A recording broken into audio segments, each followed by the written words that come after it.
She first sang with her sisters, aged just 2, and then grew up as they travel the world, selling millions of records along the way. Her career has experienced many ups and downs. Some of those were, of course, on ice. But off-screen, her private life has dominated the tabloids for many years, and she's finally decided to set the record straight and tell it like it is, warts and all, in a new autobiography, Upfront And Personal. The book is out next month. Please welcome the lady herself, Coleen Nolan. Let's hear you.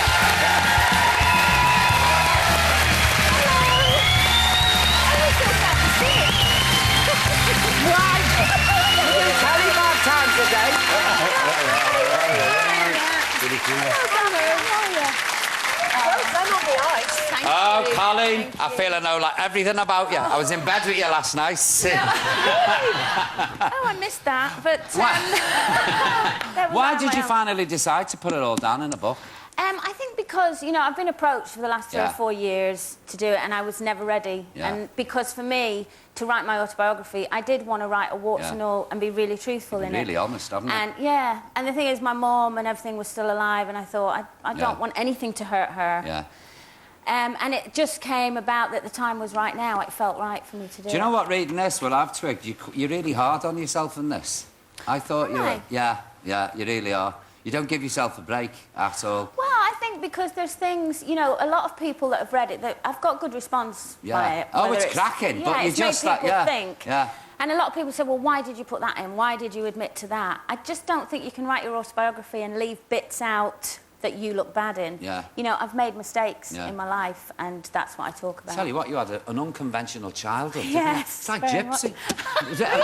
You know the movie Gypsy? She's there in dressing rooms in working men's club, getting up and singing, they're all killing each other and fighting smoke.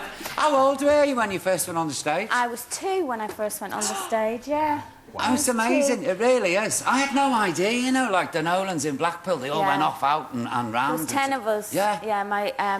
obviously, the 8 kids and my mum and dad. And it was funny, we'd be in dressing rooms the size of a cupboard. I was going to say, you know, because you say that in the book, you're all waiting to go on. I know myself from personal experience what these dressing rooms are like. They're kips. Oh, they are, aren't they, kips? And it was funny, because being all sisters and brothers, of course, you had your fights. So we'd all be killing each other in the dressing room one night. And then my dad would be out there singing, "Thank Heaven for Little Girls." And we'd all walk out like this, you know, after, like... Like a great film, you know. It really would. Whose idea was it in the first place to do the act? Was it your mum and dad's? My mum and dad, that's how they met. They were both singers, and they met on the circuit. His dad was like Frank Sinatra style, wasn't he? He was the big band singer, and my mum was a trained opera singer. I met your mum, you know. Did you? Yeah, in Blackpool at the Leighton Institute Club. Oh, she loved it there. She loved it there. So they met through that, and then gradually, as each kid came along, really, they just wanted to join. And oh, hello. The violence. They're kicking the doors in. Now, last time we were on, we were talking about Nolan mania in Japan, but I had no idea until I read this. It's fascinating. I know, it was a weird time because... Did you appreciate it at the time? No, I didn't actually. I appreciate it now, looking back, but at the time it was such hard work, and it was so manic. I mean, we couldn't leave the hotel. We had to have, at one point, the army escort us around because there was...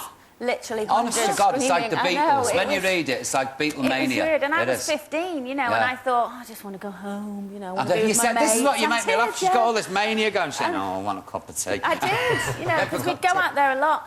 And now, looking back, I really appreciate it. Did you enjoy Japan while you were out? Or did you get to see anything? We didn't get to see a lot of it, but we were there a long time. But, yeah, I did enjoy it. There's just a different work ethic over there. Do you want to watch you singing I'm in the Mood for Dancing in Japanese? A choice? There's no choice, Coleen. There's no choice. Roll tape, please.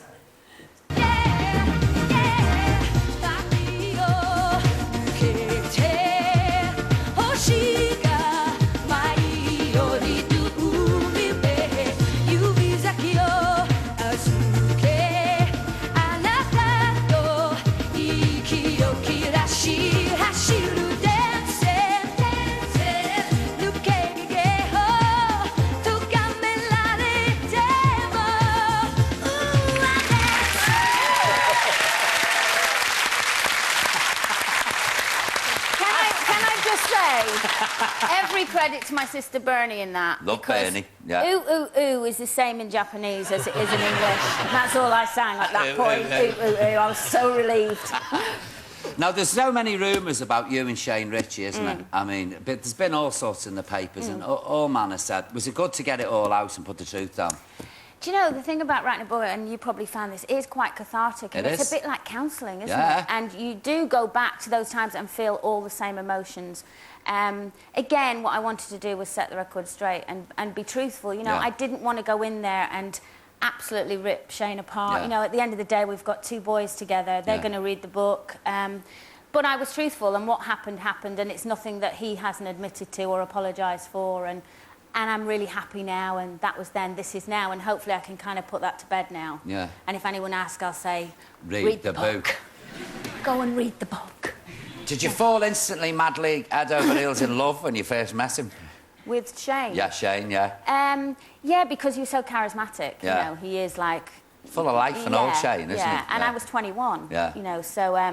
yeah, he was something very... He was something very... Oh, my God. He was something... fell out of love with him when he wore that suit. It looks like I'm marrying Kevin Keegan, doesn't it? His curly hair. But, yeah, it was all very young and it was all very nice at the beginning. It just wasn't nice at the end. Because the ups and downs of his career contrasted with your relationship, didn't they? Yeah, kind of, yeah. But also, I'll tell you what, where else you've been really honest, you admit you were the first to stray in the marriage. I mean, that must have been hard. That's really hard, and actually that was a part of the book where I thought, oh, I don't know if I'm ready to tell this, because I'm ashamed of it. It's something I don't go, oh, guess what, I strayed first. I was ashamed of it, there was reasons for it, but there's no excuse for it. It was loneliness, wasn't it? And I think at that time, but even so, there's no excuse for it. I shouldn't have done it. It was awful. It caused masses of heartbreak. Having said that, when it happened and we got through it, we had the best 2 years after that. How did he find out? Oh, I knew you were going to ask that. Well, he very cleverly bugged my phone. Bugs your phone? Yes, yes. Well, he was obviously suspicious, and unfortunately, I wasn't clever enough to do that to him. That's why it took me 2 years to find out about him. But, you know, yes, he bugged the phone. But your affair made your relationship stronger then, didn't it, when you got back together? Because we both had got to that point where we were taking each other for granted, so it made us both kind of sit up and take stock and make an effort. And it was great, you know, for a while after that. Well, it was... Yeah. But it was a change then in his behaviour that I feel like a social worker here. Yeah. Really, yeah. I feel like you are as well. But how did you twig he was having a fling?